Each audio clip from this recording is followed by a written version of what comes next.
say hey. What do you say? Yeah, you're out there? There is a very important part of life which has been ignored by science, and because this is a scientific society we're locked inside of, we've gotten a distorted view of it, and that is there's a quality to reality that everybody can feel, everybody experiences, we all know it, and yet we get no reinforcement for its existence from the models that our culture venerates.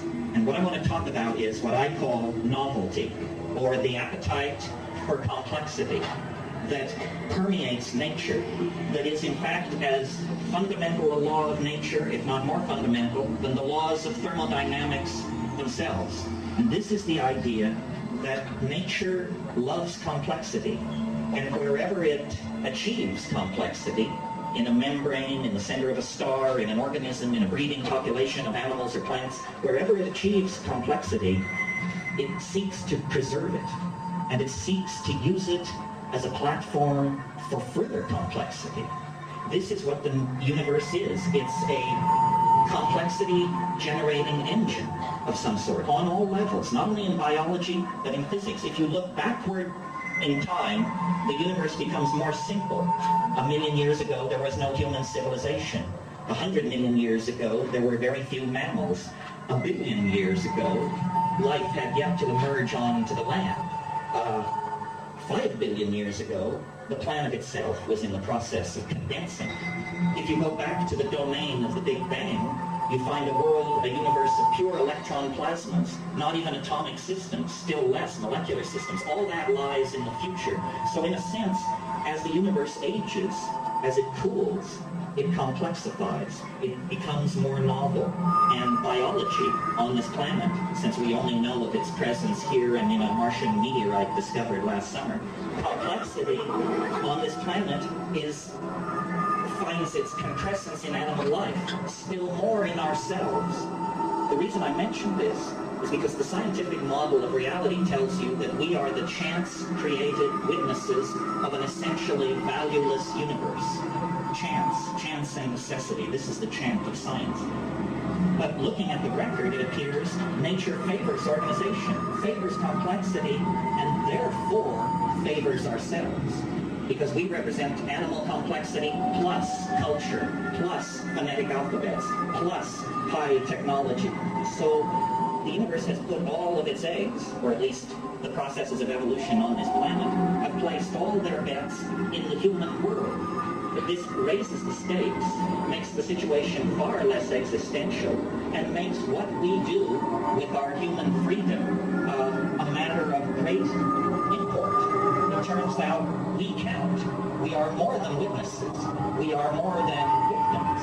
We are, in fact, co-creators of this universal tendency to complexification. And in the psychedelic experience, we see the culmination of this process, a kind of anticipation of ultimate complexity, where information is holographically embedded and all things become possible.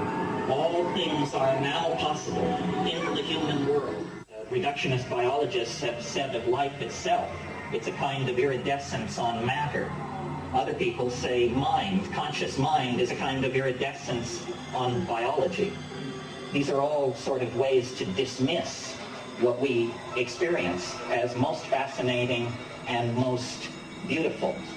You know, Plato linked the idea of the good, the true, and the beautiful. But it's hard to tell what is good, and it's hard to tell what is true. But it's not hard to tell what is beautiful.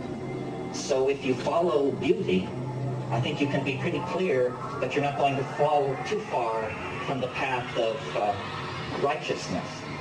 That's sort of what the psychedelic path is. It's the demand that things be more beautiful, more strange, more astonishing than they've ever been before. As we approach this evening, the world not only becomes more complex, but it moves faster and faster. You know the cliches. More change in the last 25 years than in the previous 100. More change in the last 100 than in the last 1,000. In the last 1,000, 10,000. Who can look at this process and assume that we'll ever stop?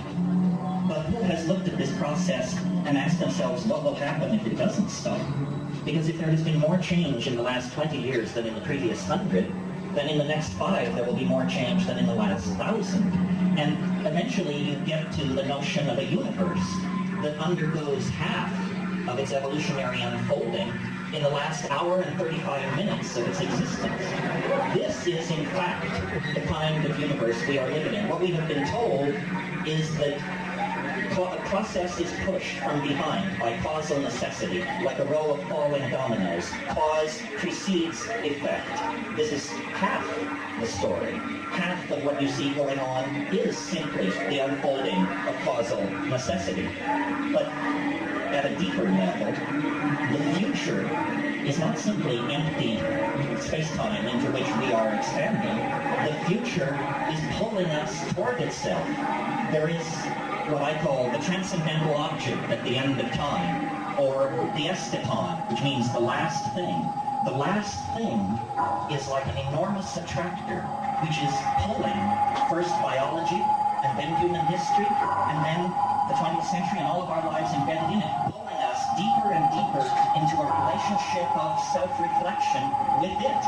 In other words, we are being shaped by something literally unimaginable that lies ahead of us in time, that 3-4 million years ago gently took hold of the African primate line and began to sculpt it and move it along certain developmental pathways, all toward self-reflection of this thing.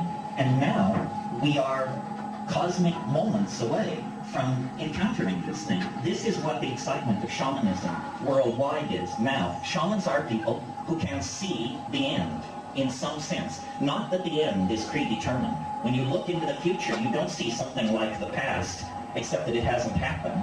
When you look into the future, you see a storm of space-time vectors and probability matrices that have not yet undergone the formality of actually occurring.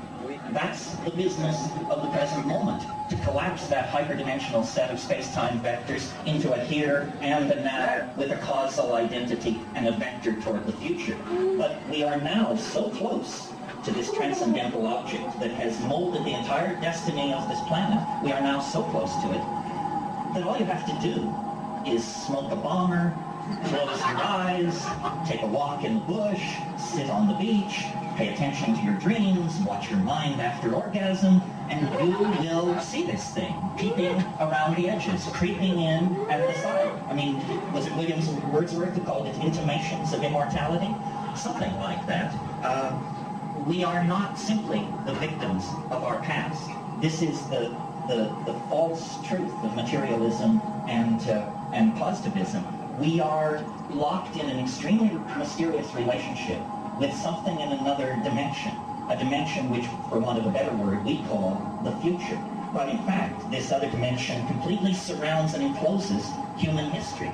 This is what shamanism is about. Shamanism is where people step out of cultural time into what Merciliad called emilio tempore, the time before the sacred time, the paradigmatic time, dream time, we call it down here. It's the time which surrounds the smaller time of historical unfolding. What is nature? What's unnatural? Nothing is unnatural, except some things are less intelligent than others.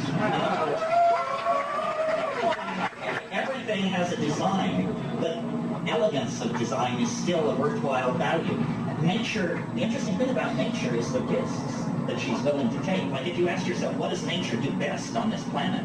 The surprising answer is, produces extinct species. 95% of all life that ever existed on this earth is extinct. That's what happens to life. What nature has been interested in is passing on complexification of form from species to species, genera to genera, over very long periods of time. And the fact that nature will tolerate our own dear selves as a part of the natural order indicates that nature is a far more reckless gambler than we are. Our impulse is to deny ourselves, hold back.